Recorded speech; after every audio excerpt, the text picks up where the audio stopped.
RFI. Communiste ou communisant. C'est contre-vérité. D'hommes semblables et égaux. Alors, bonjour à toutes et à tous, vous écoutez Scopéo, l'Observatoire politique. Je suis Émilien, membre de Scopéo, et je vous souhaite la bienvenue sur notre chaîne pour l'entrevue politique numéro 13. Aujourd'hui, nous sommes très heureux de poursuivre cette série d'entrevues politiques avec Monsieur Paul Melun, essayiste et chroniqueur, et au programme aujourd'hui, le souverainisme de gauche. Je laisse maintenant la parole à Élodie, également membre de Scopéo, pour qu'elle pose plus précisément le décor de ce podcast. Merci Émilien.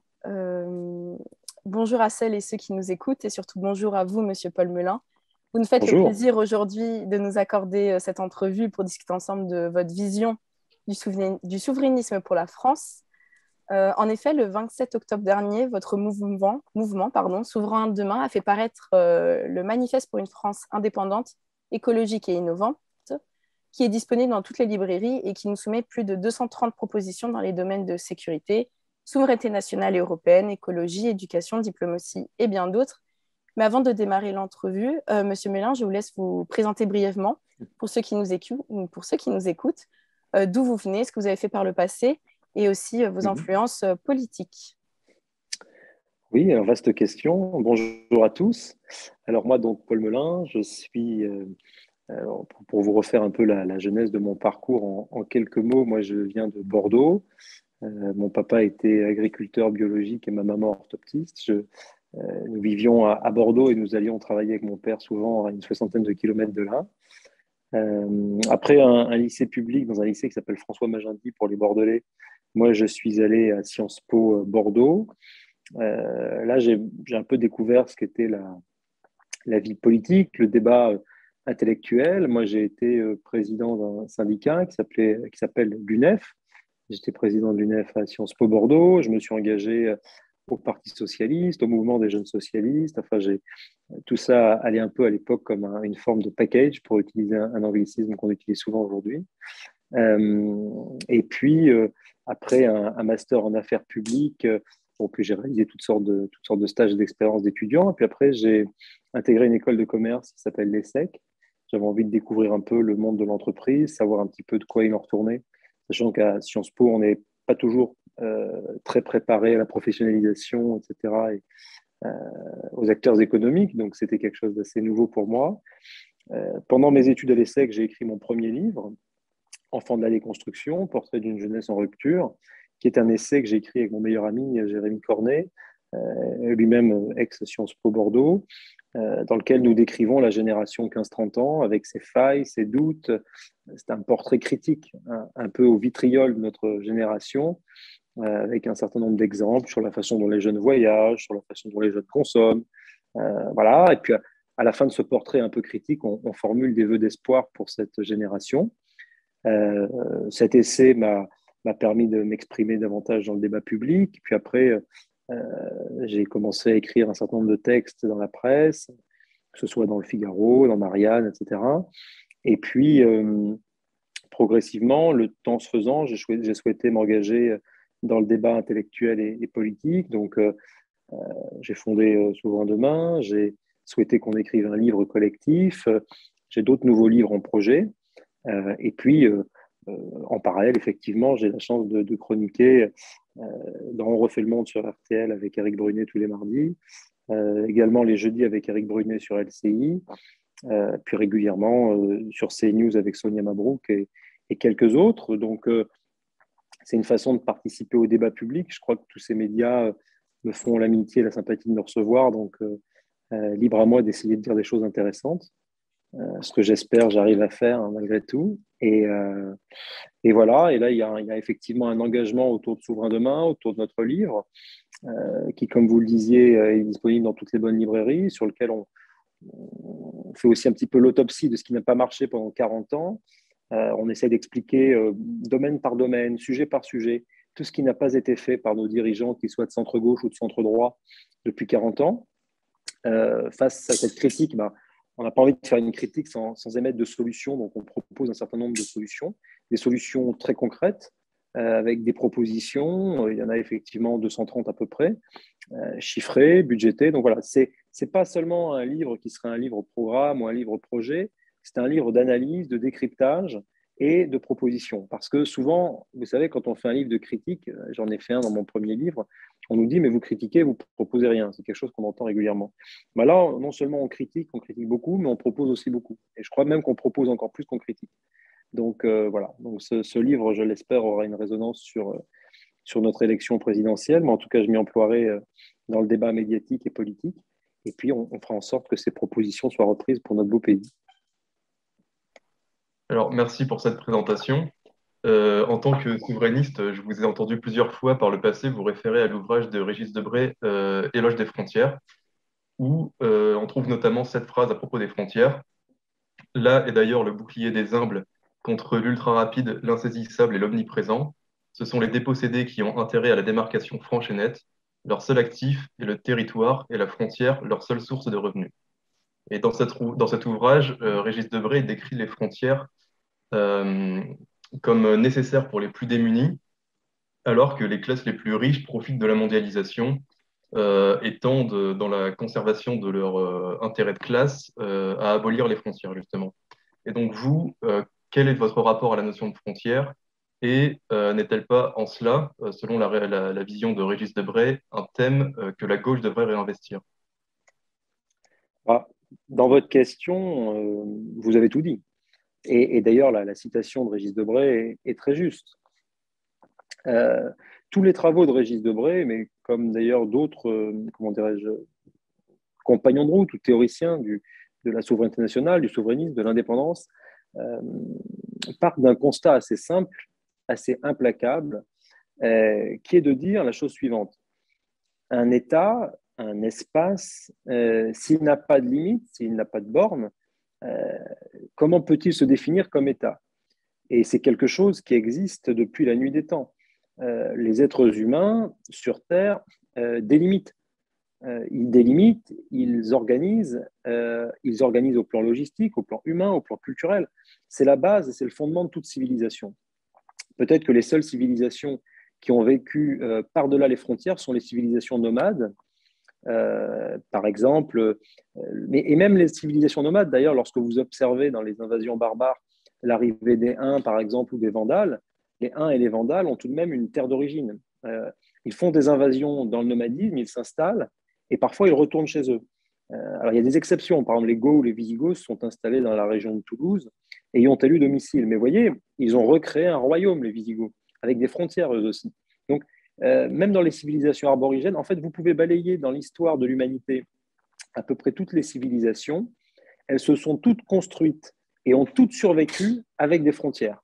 Ça, c'est un premier préalable à la question même d'État, de nation comme groupe constitué. Donc, les frontières sont indispensables à l'idée d'État. Ça, c'est une première chose, parce que l'être humain, l'homme, a besoin de limites, et que, au-delà des limites, une limite sépare un monde d'un autre, et que c'est un besoin quasi anthropologique, quasi philosophique. Dans votre question, il y a un deuxième élément sur le rapport entre la gauche et les frontières. Et là, effectivement, c'est un vrai sujet, parce que la gauche s'est construite historiquement avec les frontières. La gauche s'est construite historiquement avec les États-nations, avec les frontières. Et par ailleurs, elle les a défendues. Elle les a défendues face à ceux qui voulaient les abaisser pour les envahir ou pour coloniser. L'histoire de la gauche s'inscrit fondamentalement dans la notion de frontière. Après, il y a une néo-gauche qui est apparue à partir des années 60-70, avec le mouvement aussi, comment dirais-je, non-violent, pacifiste, avec le mouvement de la déconstruction, évidemment, qui le surplombait, avec le mouvement de la libération, etc., de la libération des mœurs, est arrivée et a été instillée l'idée selon laquelle les frontières étaient quelque chose de passéiste, de ringard, quasiment le fascisme, parce qu'elle supposait une délimitation et une limite. Et donc, une société sans limite était l'ambition de cette néo-gauche. La gauche moderne, la gauche contemporaine, s'est laissée avoir par ce piège tendu par un certain nombre d'intellectuels, de philosophes, d'universitaires, qui ont considéré qu'effectivement, il ne devait plus y avoir de frontières, que le monde devait être un village, que les cultures et les singularités culturelles n'avaient pas de sens et qu'on pouvait créer un grand tout, un grand commun, sans frontières ni limites. Mais sans frontières ni limites physiques et géographiques, mais aussi sans frontières et sans limites. Par exemple, on le voit aujourd'hui avec la théorie du genre, avec l'enveloppe corporelle, avec les limites biologiques. Plus de limites biologiques, plus de limites géographiques, plus de limites intellectuelles. Tout ce qui est limité, que ce soit les lois écrites, voilà, il est interdit d'interdire. Jouir sans entrave.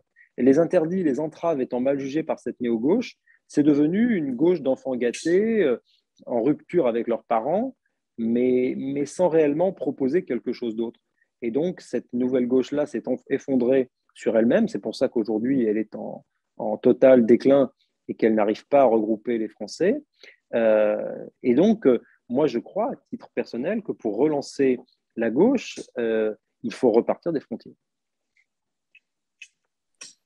Très bien, merci. Alors, comme vous avez pu le constater, nous faisons cette entrevue sur Zoom, entreprise américaine, qui est devenue l'un des piliers de nos vies depuis la crise du Covid. Malheureusement ou heureusement, ça dépend pour certains. Et ça a surtout mis en évidence la nécessité de faire émerger de nouveaux acteurs du numérique afin que les principes et valeurs de notre pays soient respectés. Et donc, selon vous, la France a-t-elle les moyens et les outils pour construire sa souveraineté numérique, tels que j'ai pensé à la Suisse qui a notamment l'entreprise Infomaniac, ou bien cette souveraineté numérique française doit-elle passer par l'Union européenne, comme voudrait notre président Macron ou notre secrétaire d'État aux affaires européennes? Alors, Clément Beaune et Emmanuel Macron, déjà, en prenant une souveraineté européenne, disons, avec des géants de la technologie du numérique français, sont déjà en rupture eux-mêmes avec ce qu'ils disaient il y a quelques années ou avec ce que disaient les dirigeants successifs jadis. Nous n'avons pas entendu Jacques Chirac, Nicolas Sarkozy ou François Hollande nous dire que nous devions avoir une affirmation patriotique, économique dans le domaine du numérique. La souveraineté numérique n'a jamais été un sujet. Et parce que les souverainistes que nous sommes, quelques-uns, parce que les Français, qui sont évidemment beaucoup plus nombreux et beaucoup plus visibles que nous, mais nous ne sommes que leur modeste porte-voix, ont souhaité faire savoir à nos dirigeants que c'était étrange d'utiliser uniquement et seulement des produits manufacturés américains, chinois, que la mondialisation faisait qu'en France, on ne pouvait plus produire quoi que ce soit, enfin très peu de choses, et que le numérique était parti et qu'aujourd'hui les GAFA étaient américaines et que leurs homologues chinois étaient asiatiques. Ils en sont venus à se dire, Emmanuel Macron et Clément Beaune, par pur opportunisme électoral, eh bien, on va proposer, nous aussi, une souveraineté numérique européenne. Enfin, il faut quand même faire la genèse de notre inaction de ce point de vue-là depuis des décennies. Le virage numérique, la révolution d'Internet, elle a effectivement commencé il y a maintenant un petit moment. Elle a commencé avec des personnalités comme Mark Zuckerberg pour Facebook, comme Bill Gates pour Microsoft, des gens qui étaient effectivement des talents qui ont été rémunérés, biberonnés, orchestrés par les États-Unis d'Amérique. C'est d'ailleurs pour cela que les États-Unis d'Amérique, contrairement à ce qu'on entend dire, ont réussi tout de même à demeurer une grande puissance au début de ce 21e siècle, notamment grâce à la Silicon Valley, grâce à cette grande révolution de nouvelles technologies. Les Asiatiques et l'Asie du Sud-Est, les 5 dragons, la Chine, etc., Taïwan, tous ces endroits ont compris très bien l'enjeu et se sont dit que s'ils n'arrivaient pas eux-mêmes à créer une alternative technologique face aux Américains, ils seraient vassalisés pour le restant de leur jour. Et donc, ils ont construit des programmes pour développer les choses. Moi, quand je suis allé à Hong Kong ou à Shenzhen, tous ces endroits, vous voyez, la révolution robotique est en marche. Ils font un travail extraordinaire. Toutes les entreprises occidentales qui ont été délocalisées là-bas ont exporté des savoir-faire que les Chinois ont su exploiter, travailler, reprendre à leur actif. Et aujourd'hui, ils ont largement les possibilités de créer l'ordinateur du futur, le smartphone du futur, les processeurs et les logiciels du futur. Et les seuls qui, si vous voulez, dans cette sombre affaire depuis 30 ans, n'ont pas bougé le petit doigt, c'est nous les Européens, parce que nous avons laissé passer le train en marche. Nous nous sommes dit, tiens, les Américains fabriquent, ils réfléchissent, ils construisent, nous allons en bénéficier, nous allons acheter leur matériel, mais nous n'allons pas nous-mêmes faire notre propre matériel. C'est comme ça que des entreprises européennes qui auraient pu être des fleurons, je pense par exemple à Nokia, qui est finlandais, ou à Alcatel, auraient pu être des fleurons européens pour des pays européens, mais ça n'a pas eu lieu. Ça n'a pas eu lieu parce que les hiérarques européens, la Commission européenne, les hiérarques européens, de tout poil d'ailleurs, quelle que soit leur obédience, qu'ils soient conservateurs ou sociodémocrates, ont considéré que la vocation de l'Europe, c'était la lutte contre l'inflation, c'était les normes environnementales, et encore les normes environnementales, ce n'est pas les pires, c'était les normes en tout genre, c'était la construction d'une Europe, comment dirais-je, des règlements et des normes, des textes, des doctrines, des 3%. Enfin, l'Europe s'est trompée. L'Europe a fait le pari de la rigueur budgétaire alors que dans le monde entier, on investissait dans des secteurs d'excellence. Et l'Europe n'a pas investi dans des secteurs d'excellence. Pire encore, quand les Allemands et les Français, par exemple, tentaient des alliances stratégiques, industrielles ou autres, elles étaient cassées par l'Europe. Donc, non seulement l'Europe n'a pas été un facilitateur de construction de notre souveraineté économique qui aurait pu être effectivement européenne, mais pire, elle en a été un mauvais relais, voire un limitateur. Donc ça, c'est grave. Après, nous, à l'échelle nationale, on ne peut pas non plus tout imputer à l'Europe. Nous, les Français, nous avons fait quelques tentatives avec les technopoles, avec Sophia Antipolis, avec des programmes d'innovation. Mais malheureusement, moi, je trouve que je soutiens évidemment ces programmes, mais ils ont été pour le moins insuffisants par rapport à ceux dont nous aurions eu besoin pour concurrencer les Américains ou les Chinois. Donc aujourd'hui, eh bien voilà, nous sommes au pied du mur. Il faut relancer une construction numérique, une souveraineté numérique française d'abord, puisque l'Europe ne peut pas le faire.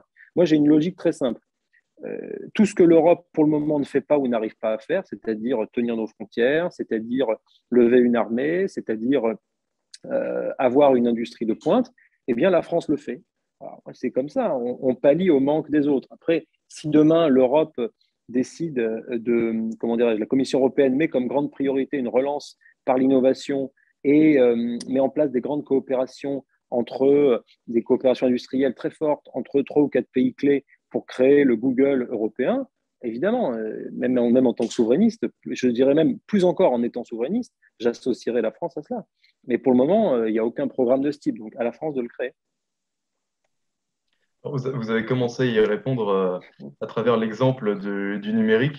Votre idéal est celui d'une France souveraine, mais la France va se retrouver dans les années à venir confrontée à un certain nombre de défis, donc notamment le numérique dont on vient de parler, mais aussi des défis concernant la défense ou les problématiques environnementales, etc., et qu'elle pourra donc sans doute pas relever seule. Et l'échelon européen, il peut s'avérer donc utile pour les affronter et également pour faire face aux autres grandes puissances et aux grands empires qui pourraient la menacer. Comment est-ce que vous voyez cette articulation entre une France souveraine et l'échelon européen et pourquoi pas une Europe souveraine? Et est-ce que selon vous, il faut sortir de l'Union européenne pour essayer de bâtir une nouvelle structure ou est-ce que vous pensez qu'il est possible de la réformer de l'intérieur? Alors, je vais tout de suite sortir du suspense en vous disant que moi, je ne prône pas la sortie de l'Union européenne. En tout cas, pas tant que les Français ne l'auront pas décidé. Si dans 10 ans, 5 ans, 20 ans, les Français disent maintenant ça suffit, on nous promène depuis trop longtemps et depuis Maastricht, l'Europe ne nous apporte que des ennuis, eh bien, je serai à ce moment-là de ceux qui diront, bien, bon, voilà, les Français ont tranché, le peuple est souverain, donc nous sortons de l'Union européenne. Mais moi, ce n'est pas l'option que je retiens. Je crois que votre question était très intéressante. Des grands pôles économiques, militaires, diplomatiques sont en train de se former dans le monde. L'Amérique du Nord en est un, de toute évidence. J'ajouterais même à l'Amérique du Nord, on l'a vu avec la crise des sous-marins, voire même avec la crise des pêcheurs, on peut associer le Commonwealth et le grand frère britannique. Probablement que ce nouveau grand ensemble, qui est une émanation de l'Occident anglophone, est un ensemble important. L'Asie du Sud-Est, la Chine et ses partenaires est un autre grand ensemble. Le Japon est un ensemble d'associations avec les États-Unis d'Amérique. La Russie en association par moment avec la Chine, mais avec une politique peut-être plus indépendante avec des associations qui arrangent les Russes. Et nous, les Européens, l'Europe continentale, si on exclut maintenant depuis le Brexit les Britanniques, même si je pense qu'il ne faut pas les exclure, nous sommes un autre bloc. Mais un bloc qui, pour le moment, si vous voulez, se place dans une dans une dynamique qui n'est pas une dynamique de puissance, qui est une dynamique de tampon, de puissance d'appoint. L'Union européenne, Madame von der Leyen, n'a pas une affirmation politique, diplomatique, militaire ou industrielle capable de rivaliser 3 minutes avec les Chinois ou avec les Américains. Ça fait mal à entendre pour les gens qui seraient des européistes confirmés ou en tout cas convaincus, mais c'est la réalité. On le voit avec ce qui se passe en Biélorussie avec M. Loukachenko et la frontière polonaise. L'Europe n'est pas capable, on l'a vu avec Erdogan, on l'a vu avec Ceuta, d'affirmer une position qui soit respectée par les pays tiers que pourraient être la Turquie, le Maroc ou la Biélorussie. Donc, partant de ce constat, l'Europe est défaillante. Après, est-ce que pour faire face aux défis de demain, que sont, et vous les avez rappelés, je suis assez d'accord, la révolution numérique, le cataclysme écologique qui va vers nous de façon de plus en plus ardente, les déséquilibres du monde au plan géopolitique, auxquels j'ajouterais l'immigration de masse et les risques qu'elle fait peser, et cette immigration de masse est parfaitement liée aux autres sujets que nous traitions, à savoir l'écologie et le déséquilibre géopolitique. Donc, toutes ces menaces-là nécessitent une grande force. Effectivement, la France, c'est 550 000 m², c'est 66 millions d'habitants. Bon, quelle force et quelle puissance a un tel ensemble à l'échelle du monde, me diriez-vous?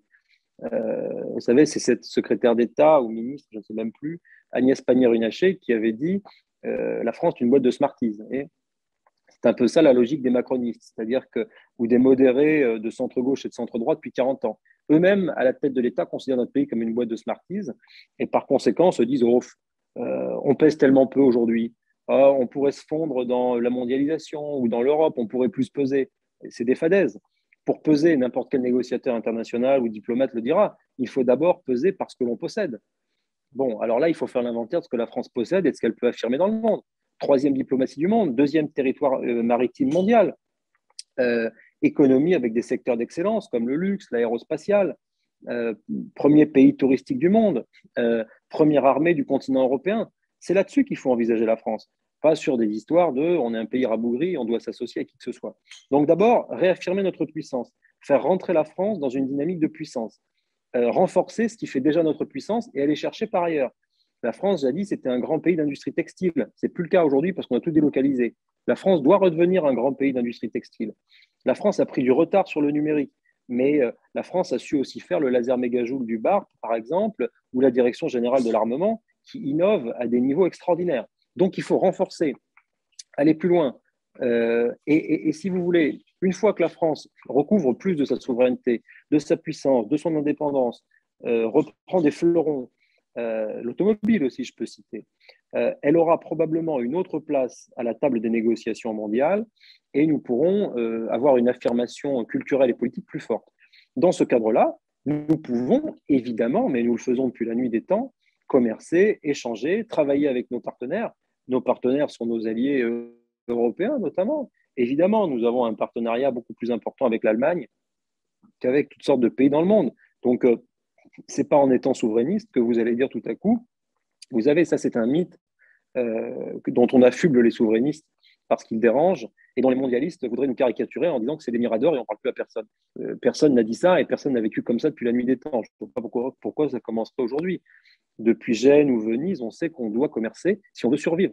Évidemment, un souverainiste responsable et intelligent vous dira que nous avons besoin de commercer avec toutes sortes de pays dans le monde, que nous pouvons évidemment et que nous devons mener des coopérations renforcées. Et donc, si l'Europe est un marché commun de 500 millions de consommateurs utile à notre économie, au développement de nos intérêts et à notre avenir, elle sera utilisée de la façon la plus optimale qu'il soit. Mais comme nous pourrons développer des ponts commerciaux et d'échanges culturels, académiques, économiques avec nos amis britanniques, par exemple, ou avec nos amis américains, ou avec nos amis russes, vous voyez, ou avec nos amis chinois, ou avec nos amis indiens, comme l'a fait Emmanuel Macron avec M. Modi, le Premier ministre d'Inde. Donc, la France doit pouvoir se choisir les alliés qu'elle veut, sans qu'on lui dicte. Et je crois que pour le moment, l'Europe n'est pas à la hauteur des défis. Alors, à l'horizon des Jeux Olympiques de Paris de 2024, le sport va être mis en avant dans le débat public. Or, depuis le début de la crise sanitaire, l'activité physique a été limitée, voire empêchée, que ce soit pour les enfants et les adultes, bien que l'on sache l'importance du sport pour notre santé physique et mentale. Et dans votre manifeste, vous avez consacré une partie à, au sport comme principe d'équilibre. Et du coup, nous aimerions savoir comment le sport peut jouer un rôle fondamental dans l'avenir de notre pays pour construire un pays fort, innovant et bien évidemment en bonne santé. Alors ça, c'est une question intéressante que vous posez là, parce qu'on parle malheureusement assez peu du sport. En tout cas, dans les politiques publiques, on en parle, je trouve, à mon goût, trop peu. Et quand on en parle mal. Souvent, on parle du sport, vous savez, au prisme à travers le sport professionnel. On parle de sport quand la France joue la Coupe du Monde, pour faire simple. Ou effectivement, vous en avez parlé, quand la France organise des Jeux Olympiques. Moi, je ne suis évidemment pas défavorable à ce qu'on organise des Jeux Olympiques. Et je trouve très intéressant, que ce soit pour notre soft power, pour notre rayonnement, pour notre économie, d'organiser de telles manifestations. Par ailleurs, dans le livre, je propose aussi qu'on remette en place des expositions universelles. Donc, vous voyez, toutes les manifestations internationales, là aussi, c'est un petit pied de nez à ceux qui disent que le souverainisme, c'est le repli sur soi. Quand on veut organiser des expositions universelles ou qu'on veut investir dans les Jeux Olympiques, c'est tout le contraire. Je pense que notre rayonnement, notre capacité à entretenir des relations saines et équilibrées avec nos partenaires est très importante. Pour ce qui est du sport, moi, je suis un fervent et un chaud partisan du sport amateur. Je pense que c'est là l'issue et le salut de notre beau pays. Effectivement, le sport, c'est la santé, l'équilibre psychique, physique, intellectuel est globalement un acquis du sport. Et donc, je crois qu'il faut aller plus loin dans les subventions par les collectivités territoriales données aux clubs de sport. Je crois que nous avons la chance en France d'avoir un maillage territorial d'associations sportives extrêmement développé. C'est une chance, il faut l'entretenir. Vous savez, je suis en ce moment même dans mon petit village en Deux-Sèvres, il y a 200 habitants. Ces 200 habitants, vous avez d'autres petits villages autour. Il y a un stade de football, il y a des équipes qui font de la course à pied, il y a des cyclistes qui passent à côté de chez moi avec des vélos de course en carbone dignes du Tour de France. Voilà, c'est ça qui est très intéressant, c'est mettre en place le pouvoir politique doit être un facilitateur accru du sport amateur, construction de pistes cyclables au niveau local de plus en plus importante. Je crois que c'est l'avenir. Moi, je crois énormément aux pistes cyclables. Moi, je suis un amateur de vélo par ailleurs et donc je viens de Gironde. Il y a une piste cyclable qui s'appelle la piste Roger Lapéby qui a été installée par le conseil départemental, qui était une très bonne initiative, qui a été faite sur une ancienne voie de chemin de fer. Vous voyez, je crois que toutes les voies de chemin de fer qui sont plus utilisées, celles dont, parce que je suis aussi un partisan du ferroviaire, je pense qu'il faut en remettre, mais en tout cas, celles qui ne sont plus utilisables, en faire des pistes cyclables. Investir dans le sport amateur au plan économique, le sport aussi comme vecteur d'intégration et de connaissance de la culture française, parce que malheureusement, dans de nombreux clubs de football, etc., amateurs, dans un certain nombre de quartiers, des valeurs qui ne sont pas forcément les bonnes y sont véhiculées. Nous devons nous assurer que ce sera des bonnes valeurs qui seront véhiculées. Ça, c'est très important. Donc, tout cela constitue quelque chose de très, très, très, très primordial. Il y a aussi le sport à l'école qui doit être réformé, les capacités qu'on doit pouvoir avoir dès le plus jeune âge, à inciter les enfants à faire du sport pour leur santé, en faire de plus en plus. On est à l'ère de la révolution numérique, technologique, de l'homme sédentaire. Aujourd'hui, nous sommes de plus en plus sédentaires, nous ne pouvons plus pratiquer de sport en plein air. Bon, je ne suis pas contre les salles de sport intérieures, bien sûr, mais je crois que les Françaises et les Français doivent redécouvrir le plaisir du sport en extérieur, le sport nature. Je lis aussi cela dans le livre avec la question du tourisme, des territoires, de la proximité. Vous savez, même pour des petits Parisiens ou des petites Parisiennes, ou des habitants de Lyon ou de Bordeaux ou de Nantes, sortir un peu de la métropole, amener de plus en plus les enfants en classe verte, leur faire découvrir le sport avec des parcours dans les bois, etc., leur faire découvrir la nature par ce biais-là, les valeurs du sport, la cohésion. Moi, j'aime aussi beaucoup le rugby en région, leur apprendre la cohésion, l'esprit d'équipe, la solidarité. Voilà. Je crois qu'on doit mettre le paquet là-dessus parce que la vitalité d'une civilisation, sa force, sa longévité réside en partie dans le sport. On parle énormément de santé. Souvent, on parle de santé plutôt au prisme de l'hygiénisme. ne plus fumer dans certaines zones, ne plus faire ceci, ne plus faire cela, ne pas sortir sans son passe sanitaire. Moi, je crois qu'il faut aller surtout vers un sport de la bonne santé et que c'est là qu'on a, pour moi, un vrai axe de développement de santé publique. Et je n'ai même pas parlé de l'obésité, mais c'est évidemment parfaitement lié. Vous avez dit que la question du sport était peu posée dans le débat public. Je vais aborder une question qui est quand même beaucoup plus débattue. Ça va être la dernière question de l'entrevue. Donc l'écologie semble tenir une place importante dans votre projet, puisque vous débutez votre ouvrage par une introduction qui s'intitule Pour un souverainisme éclairé et écologique. Et donc pour vous, quelle est votre vision de l'écologie et surtout, comment est-ce qu'elle s'articule avec la notion de souverainisme et avec la France décentralisée et girondine que vous appréciez? Alors, je crois que l'écologie, je crois que le souverainisme, par essence, est écologique.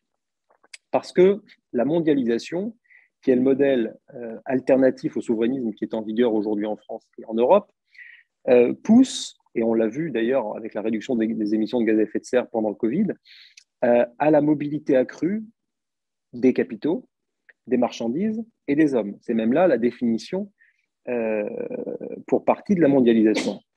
Par conséquent, pour donner un exemple très concret et très simple, si vous mettez en place des barrières protectionnistes, si vous mettez en place du produire en France, si vous renforcez les savoir-faire nationaux, eh bien, mécaniquement, le commerce mondial va baisser. Puisque c'était l'économiste Ricardo qui avait prouvé par les avantages comparatifs et la division internationale du travail que, eh bien, il fallait produire par des secteurs d'excellence dans différents pays des objets qui après pouvaient circuler dans le monde entier. Je crois que si l'on revient sur cette théorie-là, bien sûr qu'il y aura toujours besoin de commerce mondial, notamment pour les matières rares, pour les métaux rares, si vous faites une batterie au lithium pour faire des téléphones, vous allez bien être obligé d'aller chercher le lithium là où il est. Mais autant que faire se peut, la souveraineté économique serait de nature à faire baisser les émissions de gaz à effet de serre, à faire baisser notre empreinte écologique, que ce soit sur terre, sur mer ou dans les airs, notamment par la relocalisation des activités productives au pourtour de nos agglomérations. Ça nous permettrait aussi d'ailleurs de maîtriser la façon dont nous industrialisons, parce que lorsque les usines de production sont en France, ça vous permet d'avoir un regard beaucoup plus étroit sur les normes sociales ou environnementales que si vous faites construire vos paires de chaussettes ou vos chaussures, ou que sais-je, ou vos batteries à l'autre bout du monde.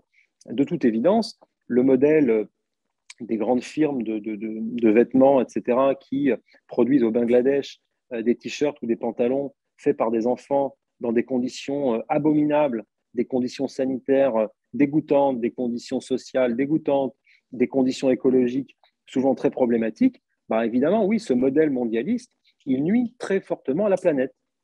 À l'inverse, lorsque vous remettez en place des circuits courts, de la localité, de la proximité, du terroir, eh bien là, vous entrez dans un cercle vertueux qui sera extrêmement positif pour la planète. Donc, il n'y a rien de plus écologique que ce modèle-là, que ce modèle national. Donc, la souveraineté nationale, elle est profondément écologique, à la différence de ceux qui considèrent le monde comme un village et qui veulent un monde d'aéroports jamais fermés, de cargos qui transportent des conteneurs absolument partout sur les canaux, etc. etc. Donc, ça, c'est un premier axe de développement. Après, je suis conscient que pour la question de l'écologie, surtout au niveau mondial, la France étant un petit pays au plan géographique et au plan numérique, nous ne pouvons pas, à nous seuls, inverser les tendances. Et là-dessus, je crois effectivement que nous n'avons pas d'autre choix. Et si j'en connaissais un plus efficace, je m'y pencherais très sérieusement, mais je n'en vois pas d'autre. Nous avons besoin de coopération internationale. Et là, en cela, les accords de Paris ou des choses comme cela sont de nature à essayer d'améliorer les choses. Je crois que nous devons parler en termes de diplomatie aux autres nations importantes de cette façon-là. Je crois que si tous les pays européens, par exemple, relocalisaient leurs activités, remettaient en place des circuits courts, la Chine produirait moins de CO2 puisque la Chine est l'usine du monde. Donc, par définition, en agissant de la sorte, vous participez aussi à faire baisser les émissions de gaz à effet de serre en Chine. Et puis, expliquer à nos amis chinois qu'en agissant pour la planète, en agissant pour leur développement, pour leur marché intérieur, ils agissent aussi pour leurs intérêts. Et que je crois que nous devons aller vers cela. Après, il y a d'autres questions qui sont autres que la production et que le commerce mondial. Évidemment, la question de l'énergie. Moi, je suis un partisan, tant que l'on n'a pas mieux, du nucléaire en France. Je pense que, contrairement à l'idée reçue des écologistes qui est de penser que le nucléaire cause des problèmes environnementaux, alors effectivement, il y a la question des déchets et nous devons tout faire au plan de la recherche pour résoudre ce problème qui est très important. Mais le nucléaire n'émet pas de gaz à effet de serre, ou très peu. Par conséquent, puisque c'est la source d'énergie la moins polluante que nous ayons aujourd'hui, nous devons miser sur le nucléaire. Moi, en Deux-Sèvres, à côté de chez moi, il y a beaucoup de parcs éoliens. Ça défigure l'environnement. C'est une abomination visuelle. Vous artificialisez les sols. Elles ne tournent, pour ainsi dire, jamais. Elles produisent de façon résiduelle de l'électricité pour chez nous. Et vous savez, les éoliennes, c'est l'écologie des urbains, des bobos. On met des éoliennes chez les ploucs, c'est moche, ils n'en ont rien à faire. Par contre, au coin de la rue, chez eux, il y a des jardinières, il y a du caillebotis, etc. Donc ça, ce modèle-là de l'écologie urbaine, moi, je lui tords le cou et je pense que nous n'avons rien à faire avec cette néo-écologie qui n'a d'écologie que de nom. Enfin, parenthèse refermée là-dessus. Je crois qu'effectivement, le nucléaire, et là, je suis plutôt de l'avis du président de la République, est un axe de développement, les mini-centrales, etc., etc. La recherche fondamentale est très importante. Le nucléaire, c'est un secteur d'excellence pour nous les Français. Donc, nous devons poursuivre dans cette voie. Ensuite, il y a un autre sujet qui est important, qui est le sujet des transports. Moi, je pense que nous devons développer des réseaux de transport français de haut niveau, écologiques. Je crois beaucoup aux canaux, je crois beaucoup au fluvial. Je crois beaucoup, je vous parlais tout à l'heure du cyclable, je crois beaucoup au cyclable dans les départements, mais vraiment à l'échelle de petits territoires, de départements. Je crois au train de proximité. Jadis, en France, il y avait un maillage territorial grâce au train qui est très important. Donc ça, c'est un axe. Voilà. Et pour résumer tout cela, là, je vous ai donné quelques politiques sectorielles au plan écologique. Il faudra beaucoup d'argent. Il faudra investir. Nous proposons 50 milliards d'euros tous les ans. Moi, je crois que nous n'arriverons à cela qu'au prix d'investissements très forts, d'une intervention de l'État, une intervention de l'État avec nos entreprises, des entreprises extraordinaires, des entreprises familiales, des entreprises de taille intermédiaire, des grands groupes qui peuvent travailler de concert pour atteindre cet objectif et que c'est à ce prix-là qu'on mettra en place une vraie écologie au sein de notre pays. Enfin, pour la dernière question, on s'éloigne un peu du sujet du souverainisme, mais comme vous l'avez dit en introduction, vous avez publié en 2019 avec votre meilleur ami Jérémy Cornet « Les enfants de la déconstruction » où vous faites une analyse des mutations de la jeunesse occidentale et comment cette jeunesse peut-elle relever les défis majeurs du XXIe siècle. Ce n'est pas un secret pour personne que la jeunesse a été un peu malmenée ces derniers temps. Même Emmanuel Macron l'a reconnu en disant que c'était pas facile d'avoir 20 ans en 2020. Mais dernièrement, on entend beaucoup parler de la surexposition à la pornographie et ou aux scènes violentes, avec par exemple la série Squid Games, chez les enfants et adolescents. Comment expliquez-vous cela? Mais surtout, que faire face à cela? Qu'est-ce que cela présage pour le futur de notre pays? Car ces enfants sont l'avenir de la nation.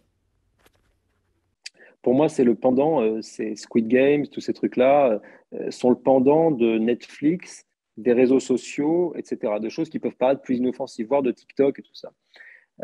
Et je crois que nous devons isoler les enfants de ce fléau parce que derrière des choses qui peuvent paraître anodines, comme effectivement des séries télé américaines, des jeux morbides ou des flots de pornographie, il y a une culture.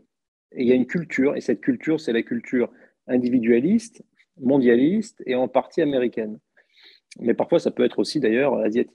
Mais en tout cas, c'est tout sauf la culture française et les valeurs que l'on veut promouvoir auprès de la jeune génération. Donc, la jeune génération est une espèce d'éponge qui, si vous voulez, reçoit, intègre et comment dirais-je, vit avec ce qu'on lui apporte, avec le substrat culturel que l'on lui apporte. Et aujourd'hui, la grande faiblesse de notre civilisation, c'est un peu ce que j'essaie de démontrer avec le livre Les enfants de la déconstruction, c'est la faiblesse du substrat culturel, intellectuel, spirituel qui est offert aux enfants, mais quand je dis enfants, c'est jusqu'au plus de 40 ans ou 50 ans, en tout cas aux Français, il n'y a plus de substrat culturel qui leur est offert. Par conséquent, lorsque une civilisation décline, lorsque le substrat culturel et intellectuel n'arrive plus, il n'y a plus de sève qui passe dans le tronc de l'arbre, et donc si arrive du lierre, une plante invasive le long de l'arbre, elle l'enserre et l'arbre meurt. C'est exactement ce qui arrive à notre pays en ce moment.